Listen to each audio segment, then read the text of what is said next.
Assalamualaikum warahmatullahi wabarakatuh. Selamat datang di kelas daring Pendidikan Pancasila Kewarganegaraan. Apa kabar kalian hari ini anak-anakku? Semoga kondisi kalian sehat walafiat, amin ya robbal alamin. Baiklah anak-anakku sekalian, minggu lalu kita sudah membahas tentang dinamika penerapan demokrasi Pancasila. Nah, kali ini kita akan membahas tentang membangun kehidupan yang demokratis di Indonesia. Sebelum kita masuk ke materi, ada beberapa pertanyaan. Pertanyaan pertama, apakah negara kita merupakan negara yang demokratis? Pertanyaan yang kedua, mengapa kehidupan demokratis itu penting? Nah, untuk menjawab pertanyaan tersebut, maka kalian haruslah terlebih dahulu memahami pembahasan materi yang akan kita bahas kali ini. Yang pertama adalah tentang pentingnya kehidupan yang demokratis. Ada 4 poin yang akan kita bahas di sana. Yang pertama tentang persamaan kedudukan di muka hukum. Yang kedua tentang partisipasi dalam pembuatan keputusan. Yang ketiga tentang distribusi pendapatan secara adil. Yang keempat tentang kebebasan yang bertanggung jawab. Pentingnya kehidupan yang demokratis dapat kita lihat dari 4 poin yang akan kita bahas berikut ini. Pertama, persamaan kedudukan di muka hukum. Hukum itu mengatur bagaimana seharusnya penguasa bertindak, bagaimana hak dan kewajiban dari penguasa dan juga rakyatnya. Artinya di sana hukum haruslah dijalankan secara adil dan benar. Hukum tidak boleh pandang bulu, siapa saja yang bersalah dihukum sesuai ketentuan yang berlaku. Bagaimana mewujudkan hukum tadi? Caranya dengan adanya aparat penegak hukum yang tegas dan bijaksana, bebas dari pengaruh pemerintah yang berkuasa, dan berani menghukum siapa saja yang bersalah, maka hukum tadi dapat terwujud. Poin yang kedua tentang partisipasi dalam pembuatan keputusan. Dalam negara demokrasi seperti Indonesia, kekuasaan tertinggi di tangan rakyat dan pemerintahan dijalankan berdasarkan kehendak rakyat. Apa buktinya?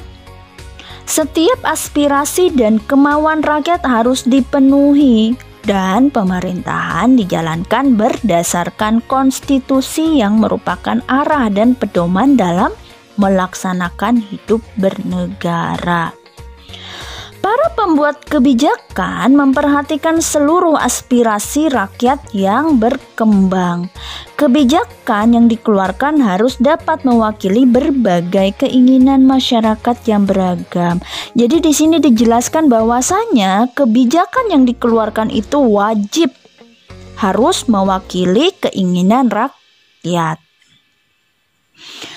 Sebagai contoh, ketika rakyat berkeinginan kuat untuk menyampaikan pendapat di muka umum, maka pemerintah dan DPR menetapkan undang-undang yang mengatur penyampaian pendapat di muka umum, sehingga tidak mengganggu ketertiban. Jadi, kebijakan yang dikeluarkan oleh pemerintah haruslah mewakili keinginan masyarakat. Poin yang ketiga, distribusi pendapatan secara adil.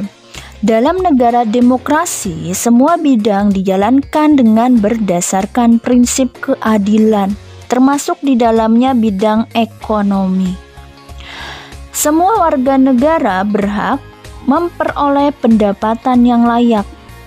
Pemerintah wajib memberikan bantuan kepada fakir dan miskin atau mereka yang berpendapatan rendah. Seperti pada pasal 34 ayat 1, fakir miskin dan anak-anak terlantar itu dipelihara oleh negara.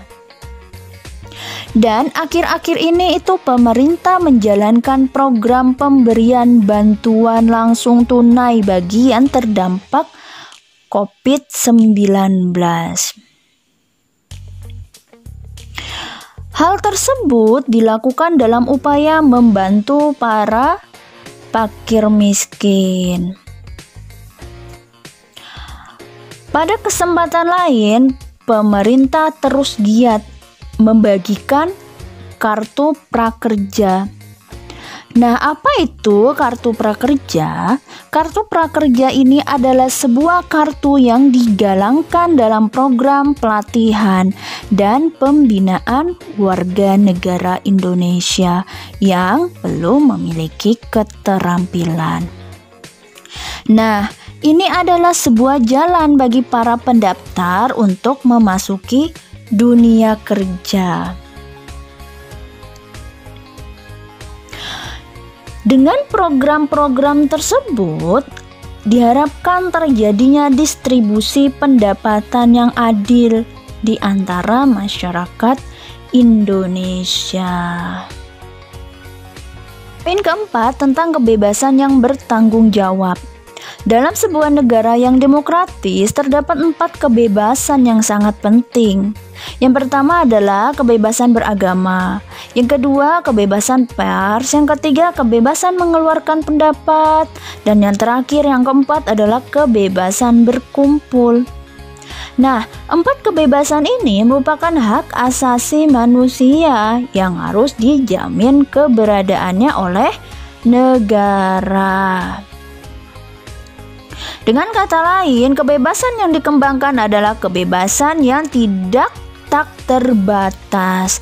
Maksudnya seperti apa? Artinya di sini adalah kebebasan yang dibatasi oleh aturan dan kebebasan yang dimiliki oleh orang lain.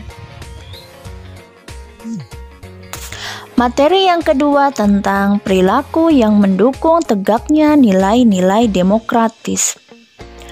Tentu saja dengan dibarengi niat untuk memahami nilai-nilai demokrasi dan mempraktikannya secara terus-menerus serta membiasakan dalam kehidupan sehari-hari. Inilah perilaku demokrasi yang perlu dikembangkan dalam kehidupan sehari-hari. Yang pertama, menjunjung tinggi persamaan. Dalam demokrasi Pancasila diajarkan bahwa setiap manusia memiliki persamaan harkat dan derajat dari sumber yang sama sebagai makhluk ciptaan Tuhan Yang Maha Esa. Dalam kehidupan sehari-hari kita hendaknya mampu berbuat dan bertindak menghargai orang lain. Yang kedua, menjaga keseimbangan antara hak dan kewajiban. Dalam kehidupan bermasyarakat ada batas-batas yang harus dihormati bersama berupa hak-hak yang dimiliki orang lain sebagai batas norma yang berlaku dan dipatuhi. Jadi kita perlu menjaga keseimbangan antara hak dan kewajiban dengan sebaik-baiknya. Yang ketiga, membudayakan sikap bijak dan adil. Kita dapat menjalankan salah satu perbuatan mulia dalam kehidupan sehari-hari, baik kepada diri sendiri maupun kepada orang lain. Yang keempat, membiasakan musyawarah dan mufakat dalam mengambil keputusan. Melakukan pengambilan keputusan melalui musyawarah dan mufakat ini merupakan salah satu nilai dasar budaya bangsa Indonesia. Keputusan yang diambil dengan musyawarah dan mufakat akan menghasilkan keputusan yang mampu memuaskan banyak pihak, sehingga akan terhindar dari yang namanya konflik-konflik vertikal ataupun konflik horizontal. Yang kelima, mengutamakan persatuan dan kesatuan nasional. Jadi kita haruslah mengutamakan kepentingan orang umum daripada kepentingan pribadi. Ini sangat penting untuk ditumbuhkan dalam kehidupan bermasyarakat, berbangsa, dan bernegara. Sehingga dapat terwujud yang namanya rasa cinta dan bangga terhadap bangsa dan negaranya.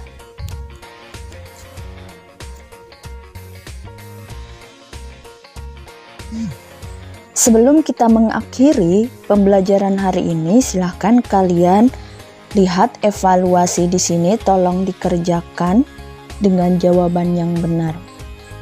Apabila ada pertanyaan yang belum bisa dipahami, silahkan ditanyakan. Sekian dari Ibu akhiri. Assalamualaikum warahmatullahi wabarakatuh.